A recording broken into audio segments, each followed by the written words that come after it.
से मैं जानना चाहूँगा आपके बारे में थोड़ा सा बताइए। आप गवर्नमेंट में पोस्टेड हैं, गवर्नमेंट टीचर हैं, आपके थोड़े से बैकग्राउंड के बारे में बताइए।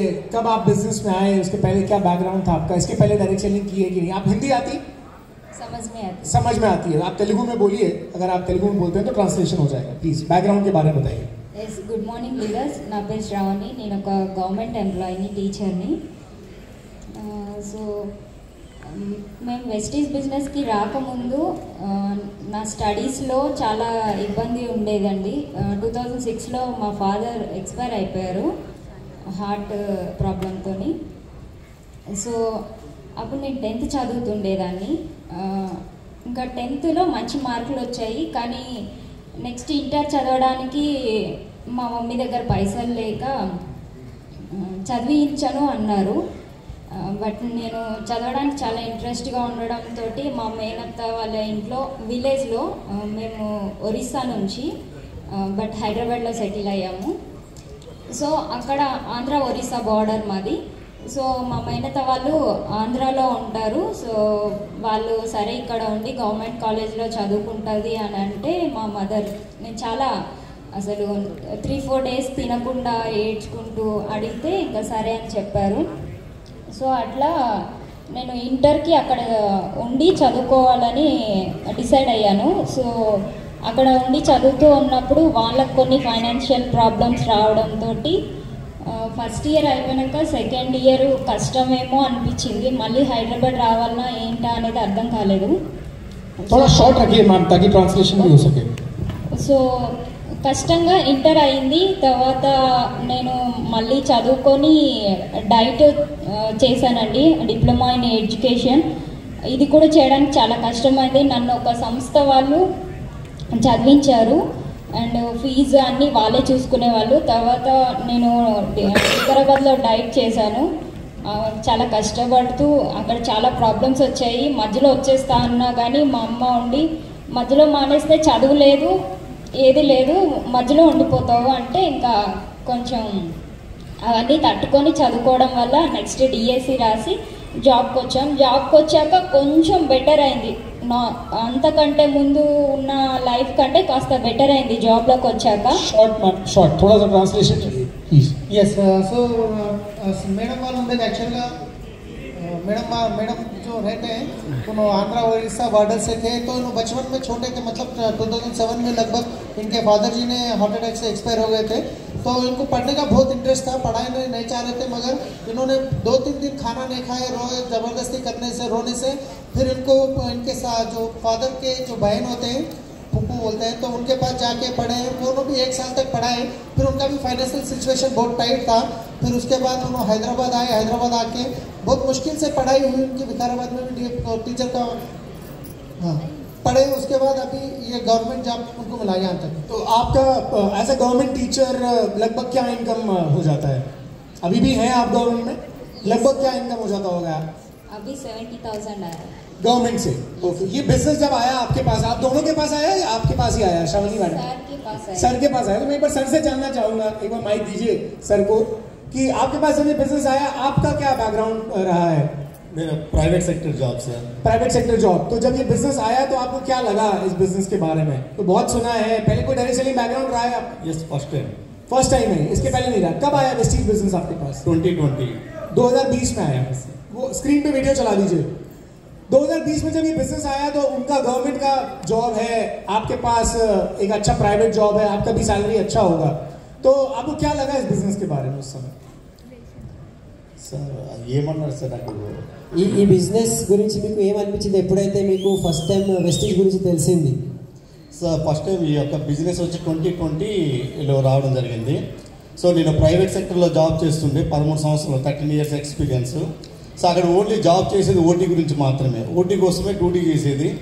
సో వాళ్ళకి వర్క్ ఉండేటప్పుడు చేయించేది, వర్క్ లేనప్పుడు తగ్గించేది. సో ఆ టైంలో సెకండ్ సోర్స్ ఆఫ్ ఇంక ఏదైనా ఖాళీగా ఇంటికాడ ఉండే బదులు ఏదో ఒకటి చేస్తే బాగుంటుంది కదా అని ఓలా, ఉబెర్ రైడింగ్ కూడా చేశాను.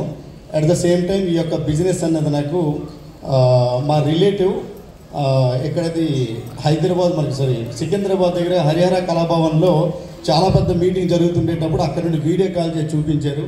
మన great leader Purushottam Das sir ఒక పోలీస్ డిపార్ట్మెంట్లో వర్క్ కూడా చేస్తున్నారంటే మనం కూడా చేయొచ్చు అని చెప్పి ఆ విధంగా నాకు ఈ యొక్క బిజినెస్ అంతా రావడం జరిగింది. तो ये बता रहे थे कि 13 साल का इनका जॉब का एक्सपीरियंस है और सिर्फ ओटी के लिए काम करते थे. ओवर टाइम मिलेगा तो कुछ पैसा ज़्यादा मिलेगा. तो टाइम इनके पास कितना घंटे आप काम करते थे लगभग? సార్ వీక్లీ 7 days మీరు అంటే నాకు లీవ్ కూడా ఉండదని చెప్పొచ్చు. ఎందుకంటే ఆ ఉన్న లీవ్ నాడు కూడా డ్యూటీకి వెళ్తే డబ్బులు వస్తాయి కదా అని ఆలోచించే వ్యక్తి నేను. नो लीव यानी इनको लीव नहीं कोई छुट्टी नहीं. हाँ नहीं छुट्टी मिलती थी लेकिन ये सोचते थे कि मैं उस दिन भी काम करूंगा ओटी तो मेरे को तो पैसा तो मिलेगा, तो ये काम करते ही रहते थे. Per day maximum sir 16 to 7 minimum 14 hours maximum 18 hours. Minimum 14 hours maximum 18 hours. और लगभग क्या मिल जाता था? सैलरी कितनी? सर मेरा 13 years एक्सपीरियंस है. मेरे 3000 से शुरू किया. मेरा छोड़ने का टाइम 23,000 रुपीज एक डिप्लोमा इन मैकेनिकल इंजीनियरिंग. 3,000 रुपए से लेकर 23,000 रुपए तक आप पहुंचे? 30 नहीं 23 हाँ 23,000 तक पहुंचे आप. जब वेस्टीज बिजनेस आपके पास आया तो 23,000 इनकम. हाँ यस सर. जब आया बिजनेस तो आपने क्या देखा इस बिजनेस में कि आपका सच में कुछ काम हो सकता है, पैसा वैसा आता है इस बिजनेस में? मेरा टर्निंग पॉइंट है FRU सर 2020 FRU दिल्ली. तो आपको हिंदी नहीं आती फिर भी आप दिल्ली आ गए, क्यों? उसके टाइम मेरा का चेक 800 रुपीज 800 रुपीज 800 रुपए आपका चेक था. 800 रुपये. तो हिंदी बहुत ज्यादा समझ में नहीं आती? बिल्कुल नहीं है सर. फिर भी आप आ गए. क्या रीजन? आपने बहाना नहीं मारा? बहाना मारते అంటే క్రెడిట్ గోస్ట్ ఎందుకు వచ్చారు? డబ్బులైతే లేకుండే ఇన్కమ్ తక్కువ ఉండే మళ్ళీ ఎందుకు వచ్చారు? ఎందుకు వచ్చారంటే వచ్చినట్లు చేశారు అక్కడ. वो उतना फोर्स किए कि उनको आना पड़ा. उस समय तो दासू जी को भी कुछ नहीं आता था इसीलिए मतलब दासू जी को भी बिल्कुल नहीं आती थी हिंदी. और दासू जी डाउनलाइन में भी ऐसे लोगों को लेकर जा रहे हैं जिनको कुछ हिंदी नहीं आती. तो वहाँ क्या देखा फिर? सर ना किडनैप చేయడం में తక్కువ అన్నీ ఇవన్నీ ऑलमोस्ट किडनैप करके वो लेके गए. दासू जी किडनैप भी कर, पुलिस वाले हैं वो तो किडनैप कर सकते हैं ऑफिशियली.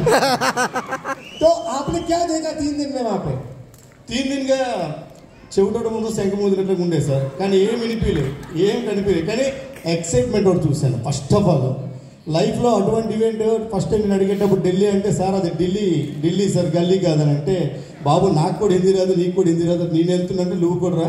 అప్పుడు సార్ చెక్క అరౌండ్ ఒక 1 lakh దాకా ఉండేది. సో వెళ్ళిన తర్వాత అక్కడ ఎక్సైట్మెంట్ చూడడం జరిగింది.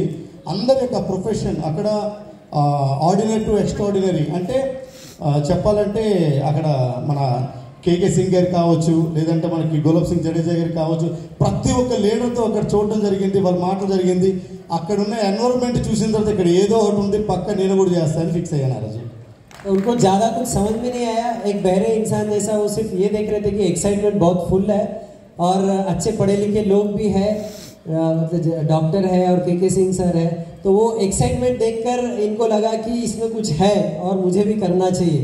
क्योंकि ये इनके अपलाइन बोले कि मुझे भी हिंदी नहीं आती, मैं भी जा रहा हूँ, तो तुम्हें भी हिंदी नहीं आती, तुम भी चलो हमारे साथ.